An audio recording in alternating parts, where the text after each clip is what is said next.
What is something you don't have the heart to tell to your family?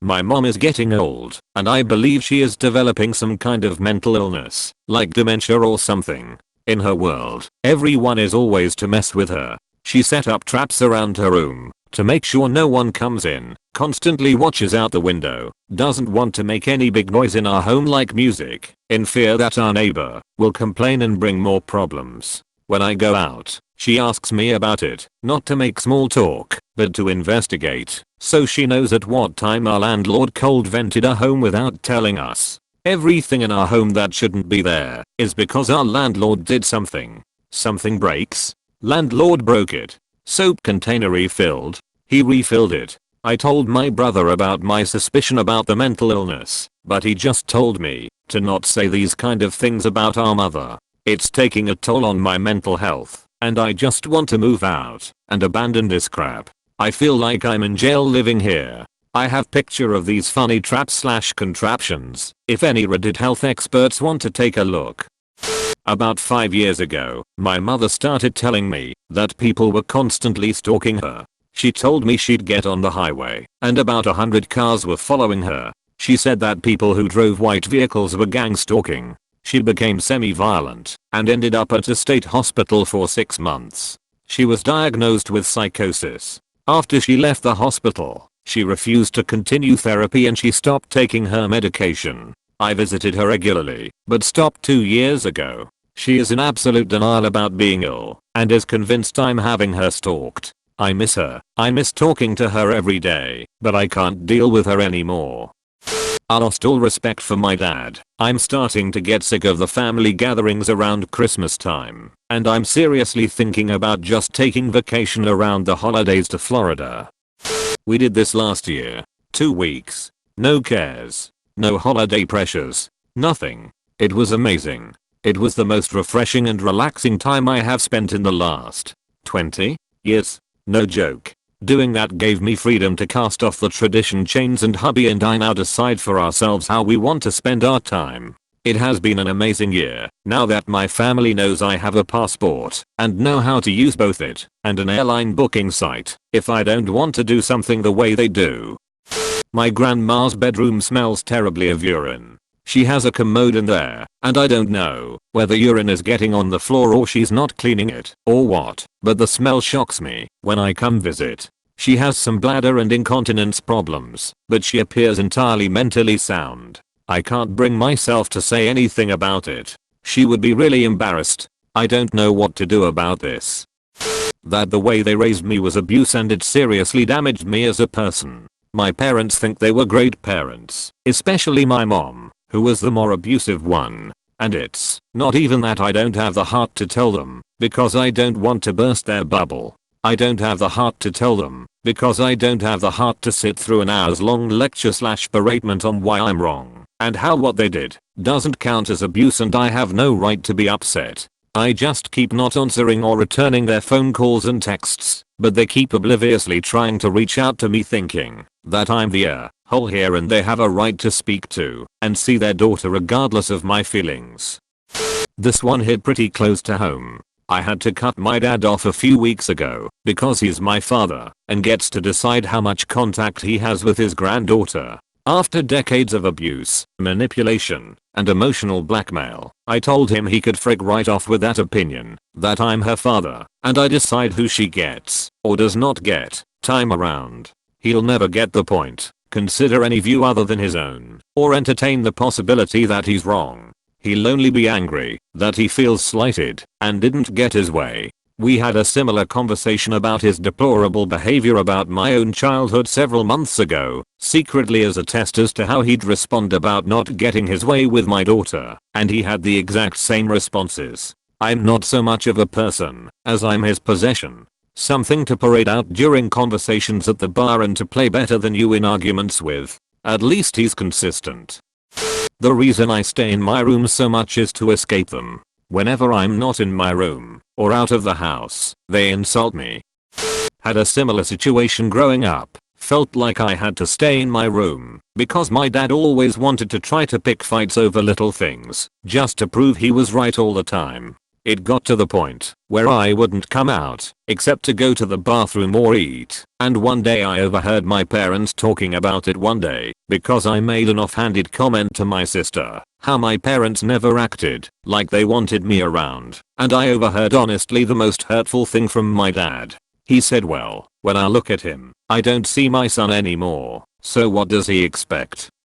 And it absolutely crushed me. Moved out shortly after that.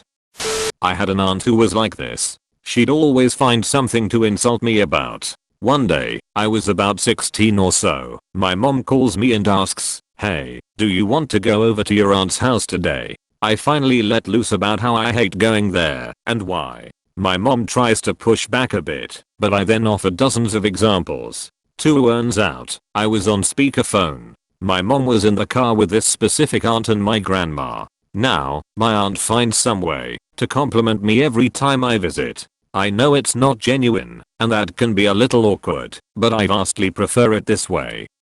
That the reason I hardly visit anymore is because there is no effort. I take 2 flights across 3 states, rent a car, spend a decent amount of coin, and get to my folks' house to find that they haven't even made the bed in the spare room, or cleaned it up, or taken some time off work, or want to go anywhere or do anything.